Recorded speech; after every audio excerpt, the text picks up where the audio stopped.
Hi guys, I'm Danae Brazel and today we are back for another week of driver ratings for the Austrian Grand Prix. This was a really interesting race actually. I had a really good time watching this one, although in general I do really like the Red Bull Ring as a circuit. I think we always get some good racing there, and I think the heat also made strategy a little more interesting as well. So we will get into it as always. These racings don't actually matter. I'm not actually qualified to talk about Formula One. I'm just here doing it because I want to and I like talking about it. But ultimately, this doesn't actually matter. So, with all of that out of the way, we will start by talking about Aston Martin, and we'll start with Fernando Alonso, who I'm giving a 5.5 out of 10. This was fine and average. The Aston Martin still sucks, although Fernando post-qualifying certainly sounded way more enthusiastic about the progress of the car, which is good to hear. But ultimately, you know, he only qualified ahead of his teammate. That's kind of the best he can do in this car. So yeah, it's not great. He finished 18th, at least he finished the race. But aside from that, as always with Aston Martin, there's really not much to talk about. So we will move on to Lance Stroll, who I'm giving a 5 out of 10. He qualified behind Alonso and then DNF'd because of some mechanical issue. Essentially, he gets half a point less than his teammate because he qualified behind him.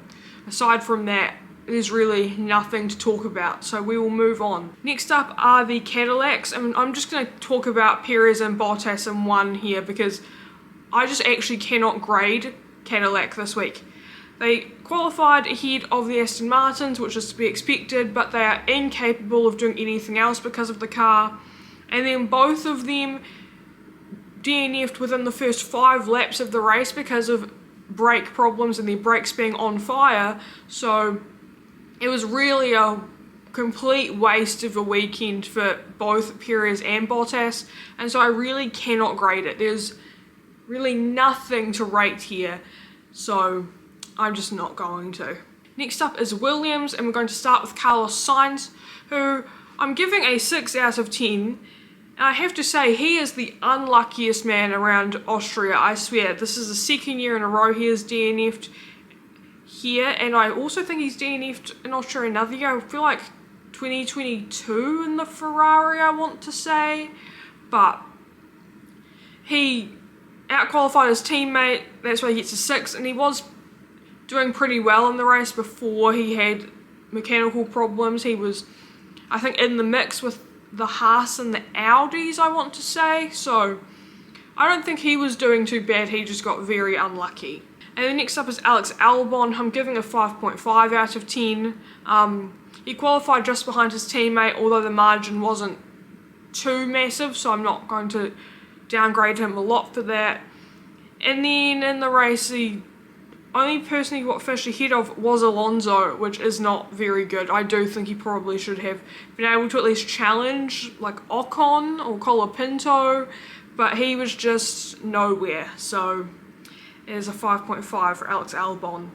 Next up we have the Alpines. I'm going to start with Franco Colapinto, who I'm giving a 4.5 out of 10 this week.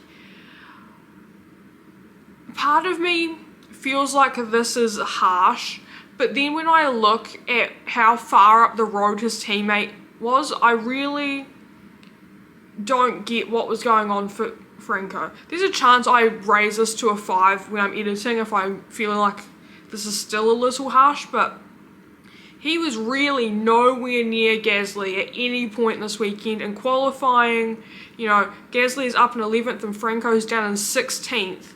And looking at the times, he was absolutely nowhere. So I'm just pulling up the lap times, and yeah, like Gasly is a full second faster than Franco in Q2.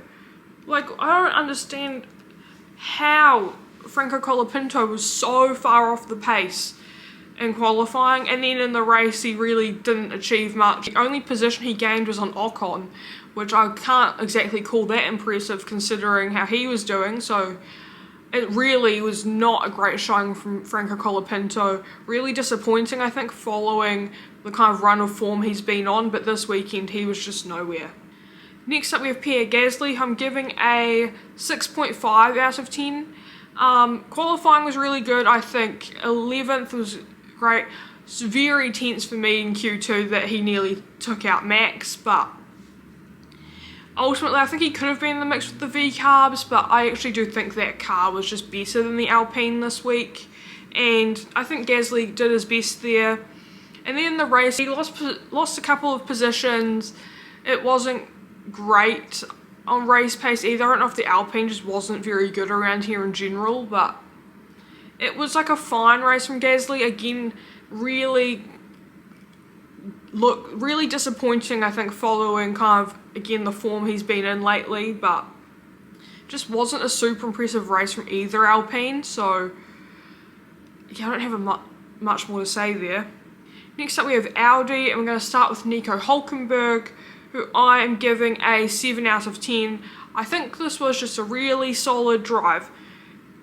Qualified 14th, finished 12th. Yeah, I'm not too upset about that. He was really not far off his teammate in quality pace, even though he's a couple of positions down. And then in the race, gained a couple of positions. Just, yeah, it was a pretty quiet race, I think. I don't know, it's hard to tell because the TV direction was certainly questionable at points today. But overall, I'm not mad about this drive from Nico, so I think a 7 out of 10 is fair. Next up we have Gabriel Bortoleto, who I'm giving a 7.5 out of 10. Really, it's everything I said about Nico Hülkenberg, but he did slightly better. He qualified up in 12th, which I thought was a really good qualifying lap. And then in the race, gained another position, made it up to 11th, just outside of the points, which is really unlucky, but I think he maximised what the car was capable of, because I do think breaking into the top 10 to try and catch the V-carbs was very unlikely. I think that car was just clearly better around the Red Bull ring. Next up we have the V-carbs, and we're going to start with Liam Lawson. I'm giving an 8 out of 10. It feels like all I do is give Liam 8 out of 10s, but it was just another really good, solid drive. Qualified 9th, finished 9th. I think that is the maximum that car was capable of. Also, I have no idea what was happening to him during this race, because he kept saying his car was on fire, but then I never saw any fire and he never pitted, and clearly he finished the race. So I don't understand what went on there, but really solid drive, maximised the car. So I think an 8 is fair. Even honestly, as I'm saying that, I'm kind of maybe an 8.5. No, sorry, what am I talking about giving Liam Lawson an 8 out of 10? I'm going to have Lawson fans, my comments, mad at me again for grading him too low. This is a 9 out of 10 drive. He's maximised the car. I think above a 9 for me is exceeding expectations, which is why I won't go that high, but this was a really good drive. He maximised what the car is capable of. Yeah, that was easy, sorry. Moving on to Arvid Lindblad, who I'm going to give an 8.5 out of 10. He was really on pace with Liam. I'm almost tempted to give him the same grade as Lawson. I will see how I feel about that in editing, whether I can give him a 9 for this drive. But either way, I think an 8.5 is pretty fair as well. Again, he was so close to Liam's pace, especially in qualifying, so I don't think I can really downgrade Arvid there. And yeah, again, super solid. I think maximised the car. I think both V-carb drivers put in a really good, solid race, and I think they should both be really happy with what they put together this weekend. Next up we have Haas. I'm going to start with Esteban Ocon, who I am giving a 5 out of 10. This was the most anonymous, painfully average weekend from Esteban Ocon. I feel like I barely saw him. The results are, I guess, fine for the state of the car. The Haas has really fallen off a cliff. I don't know what has happened to the form it was in the early stages of the season, but that car now is just absolutely nowhere. Qualified 15th, finished 16th. It was, yeah, behind his teammate. Just super fucking average, to be honest. And then next up is Ollie Behrman, who I'm going to give a 6 out of 10, because at the very least he was in amongst the Audis. I think qualifying 13th in the Haas is actually a pretty good lap, and Ollie did sound quite happy with it in qualifying, and I think he should be. I think it was a very solid lap from him in the race.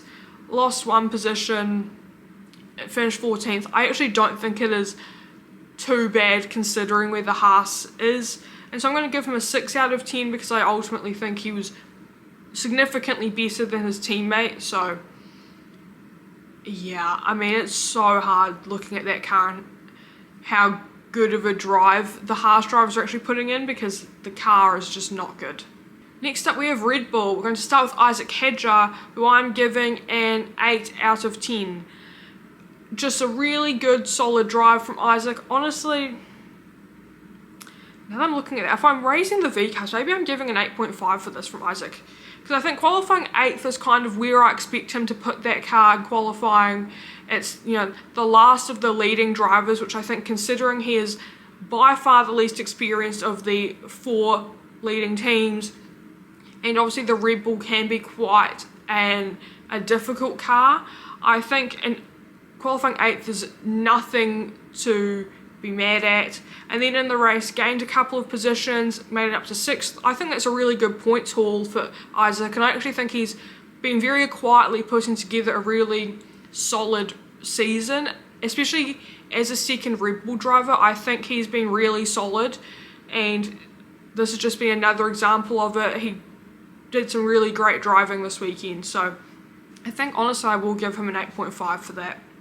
Next up is Max Verstappen. Thank God I can finally be fucking happy about one of Max's races this season.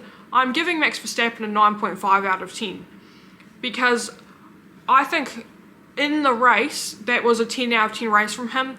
I think there was a chance he could have won with slightly different strategy, but I still think that would have been quite risky. And as Max was talking about, he was having problems with the brakes for a lot of the race, and then again something weird with the rear wing, which clearly that is a persistent problem, because I do think the qualifying crash is due to that. The team have owned up to it. Some people are trying to say that like Max made the mistake and the team are just trying to cover. I'm not buying that. The wing is not fully closed when he goes for that turn, and also like the way the rear end of the car completely came out from under him into turn 9 in qualifying, I'm just not convinced that can be fully blamed on driver error. And even if you wanted to a little bit, I've deducted half a point. So ultimately I think it was a very good race from Max. It was very nice to see him, I don't know, look like himself behind the wheel of the car today. And my God, watching Max Verstappen and Lewis Hamilton drive wheel to wheel really shows that they are just so much better than everyone else on the grid. Like, the quality of driving from the two of them is so much better than everyone else. It's kind of ridiculous when you watch it, and it really was very fun to watch. And yeah, just overall, really, really good drive from Max. I was very happy to see it. Next up we have McLaren. I'm going to start with Oscar Piastri, who I'm giving a 7.5 out of 10. This is a weird one, because to be honest, I have no idea how Oscar ended up in 4th. I have no idea how he finished only one place off the podium. I think he mainly just benefited from the Ferrari's struggles, and also whatever was happening to his teammate, which we'll get to Lando, but I think it was a good solid drive from Oscar. I'm struggling to understand what is going on at McLaren at this point with the car. Obviously he qualified behind Lando, but they were so close together on times, like, is so marginal. I cannot deduct points for that. And ultimately I do think this was a good drive from Oscar and a good points haul, so a 7.5 I think is fair. And then we have Lando Norris, so I'm going to give a 7 out of 10. A really difficult one to judge, because before the race he's talking about having brake problems. I don't know if those were continuing throughout the race. Got really unlucky on lap 1. I think Lando just got boxed in a little bit by the kind of fighting that was going on ahead of him. And yeah, then just aside from that, very strange strategy at McLaren. I didn't fully understand why he was pitting when he was. And then, yeah, just the car had really no pace. He didn't look very comfortable, which sucks because I think that normally the Red Bull Ring is a circuit that Lando Norris is very good at. Like, when I consider kind of drivers that I really rate it being great in Austria, for me it's Max and Lando. And Lando just really seemed to have nothing to work with. So I think a 7 is fair. I think it was like decent enough anyway.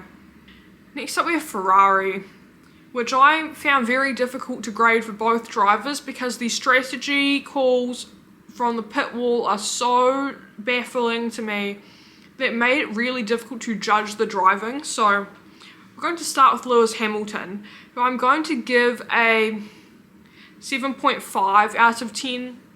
It's really difficult to tell because I do think Lewis was doing some good driving, but then he lost positions, and I don't know, the strategy that they had him on is so wild to me.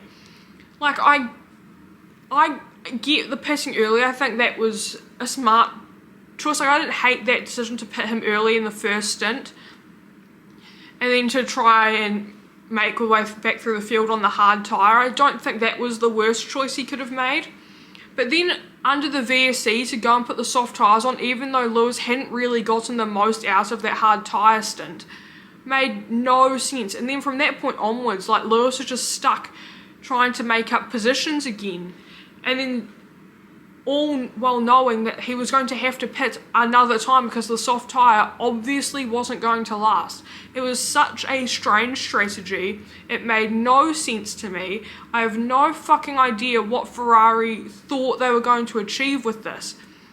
I think they thought they could replicate what they did in Barcelona, but there is historical evidence to prove that the 3-stop works in Barcelona. I can't say the same about Austria. So I really do not understand what the thought was on the Ferrari pit wall.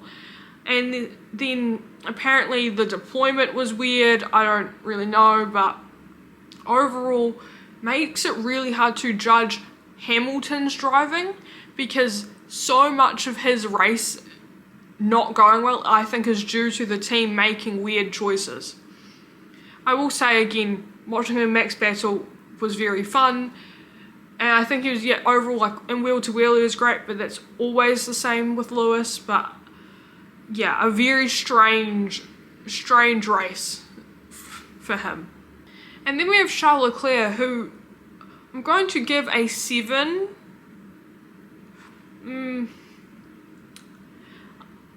going to give a very tentative 7 out of 10 here. I might downgrade this to a 6.5 when I'm editing, we'll see, for Charles Leclerc, because I don't really know what happened to Charles in this race. To have started on the front row and dropped down to 8th, I'm very confused about what was going on. I do know that, like, the car, clearly there's something going on with the Ferrari that was not working well around this track in race conditions.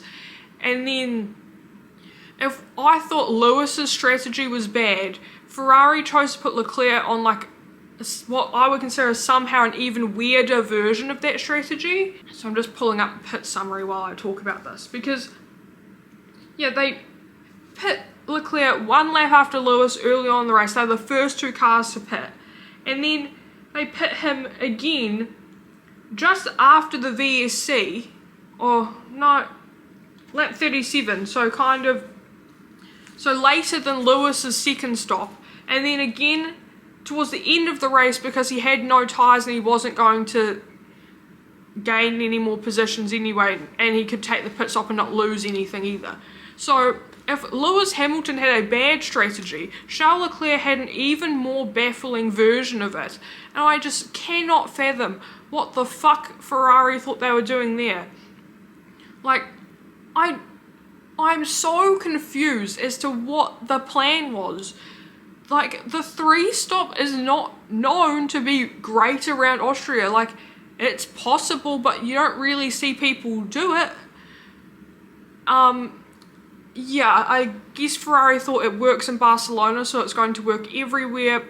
that's not how strategy works. And yeah, I think Leclerc really got the short end of the stick with this one, and so that's probably why I haven't graded him as harshly as it looks like I should, because I do think so much of the problems for him this race were just the very strange pit strategy.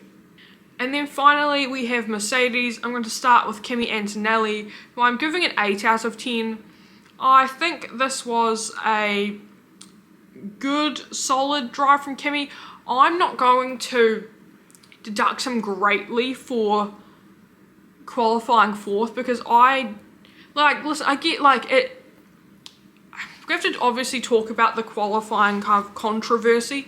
Here's my view, is that the FIA should have double yellowed it, and so therefore I think Kimi's reaction is correct. But and we'll talk about this more with George, obviously, because his lap is the one that's really been controversial.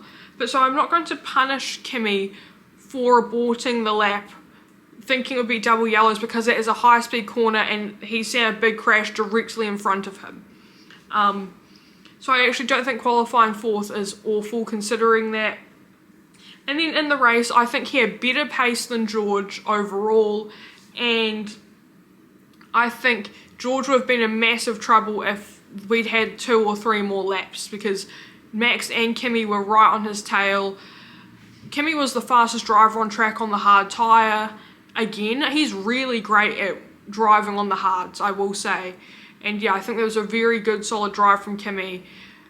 The qualifying thing is hard because while like George did do the correct thing, Kimi could have done the same as George.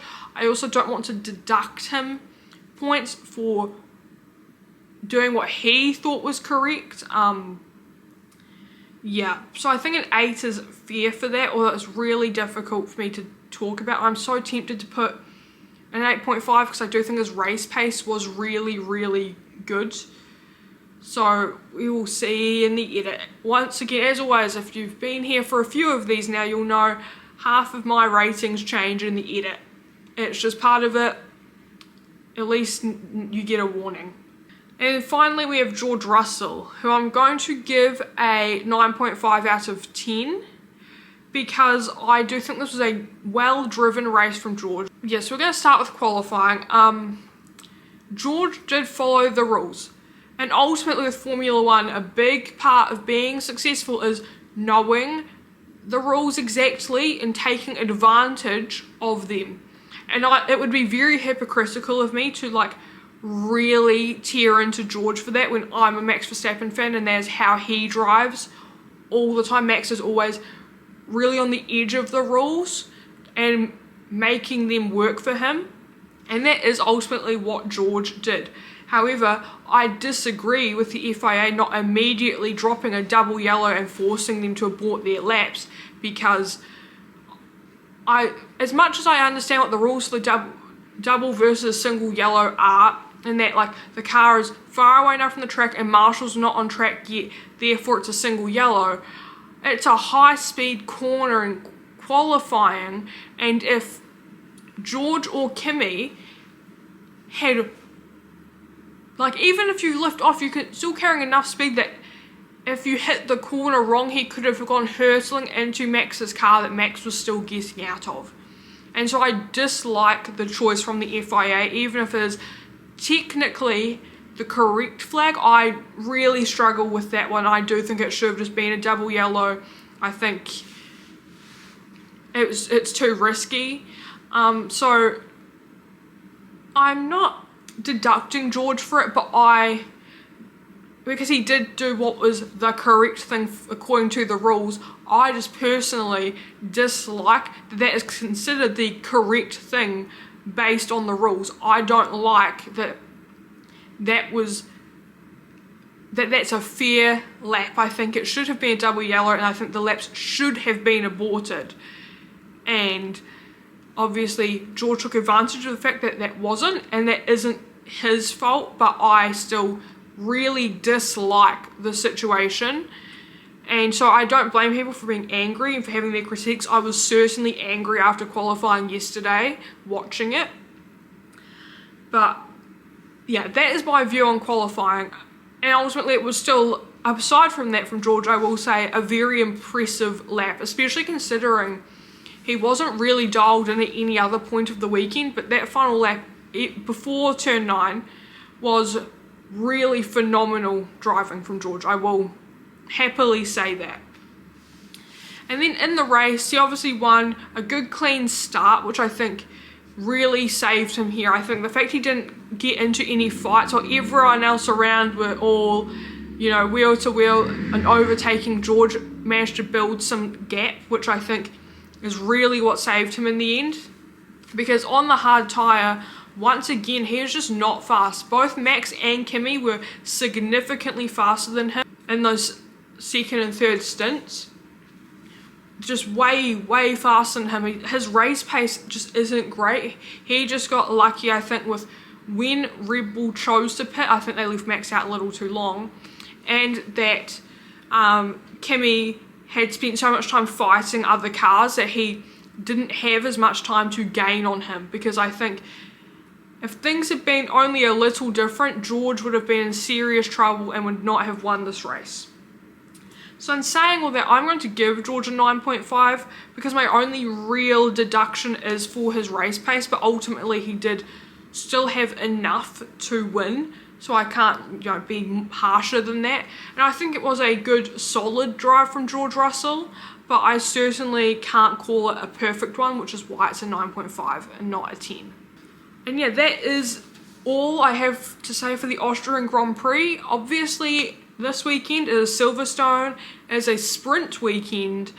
I'm very curious to see how these cars go around this track, because this is kind of one of the tracks of concern in relation to this regulation of cars and the battery deployment. So this will certainly be an interesting one. But yeah, aside from that, I hope you enjoyed the video. If you did, please hit the like button. And if you would like to see even more from me, please hit subscribe. And if you would like to see even more from me, you can follow me on Instagram, TikTok, Letterboxd. All those things are linked down below.